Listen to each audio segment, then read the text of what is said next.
All right, everybody, we're all talking about the shutdown and the COVID-19 crisis.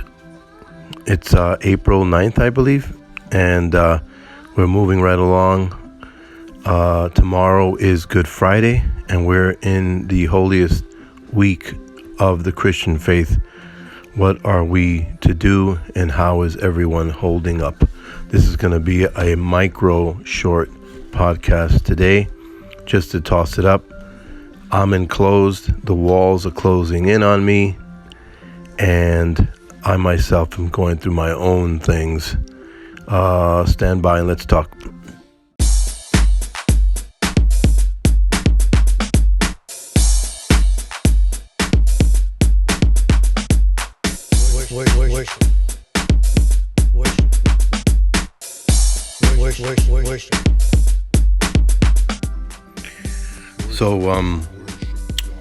So, what's going on?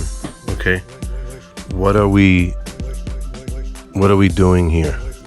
What's going on? Everybody at this point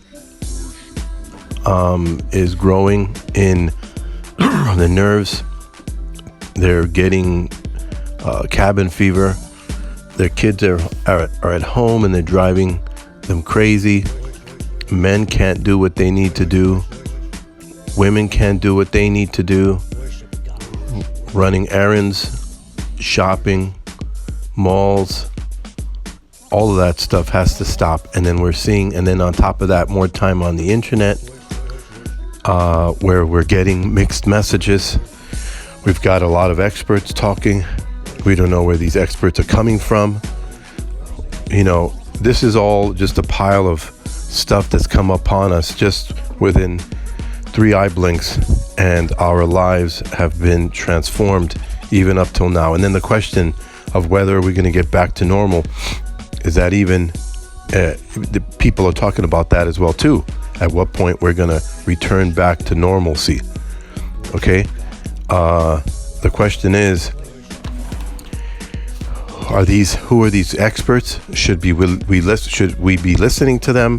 Where do they come from? What are they saying? Are they contradicting themselves? And then you've got the people who have other additional theories.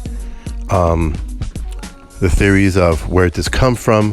Was this a nefarious act on the part of China?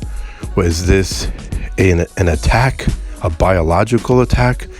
Did somebody just drop a specimen and say, oops?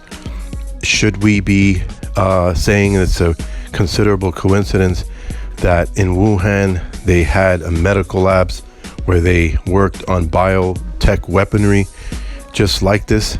Does it matter that these biological agents have an origin, and in the last viruses that were threatening the world coming from China? Is this because of the workings that Trump had with China in the past? Is this revenge? Is this globalism? Too many questions. As a Christian, I mean, to tell you the truth, in reality, if I did not have a Christian worldview, and if I did not lean on a biblical worldview, I would be going absolutely nuts with all these questions and all of these uncertainties. But I recognize that, number one, I am the biggest conspiracy theorist. And for me, it's not a theory, because I believe that the biggest mystery among the world is that there is evil in the world. There is programmed and institutionalized evil, and it's coming from a spiritual world outside of matter, what we can see. And so that is the world's biggest mystery, the one that the world deliberately denies. And so it's nothing for me to say that, well, there could be a cabal over here, or a secret society over there. That's small peanuts for someone who truly puts their life and faith in the scriptures. The other thing is, what's the solution? I believe that the Lord, if he wants to, if it is his will, all of these things will become exposed. If this does not lead us to a end times scenario, of which it could be and which it could not be, regardless, I believe that it is, if it's God's will, all of these things can be exposed, as it says in the scriptures. All things will come to a light. Okay, anyway, that's my moment. Until next time, True News 16.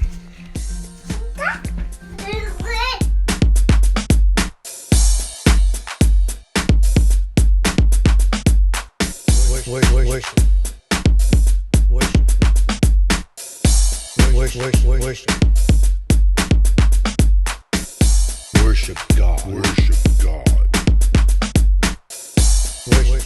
Worship.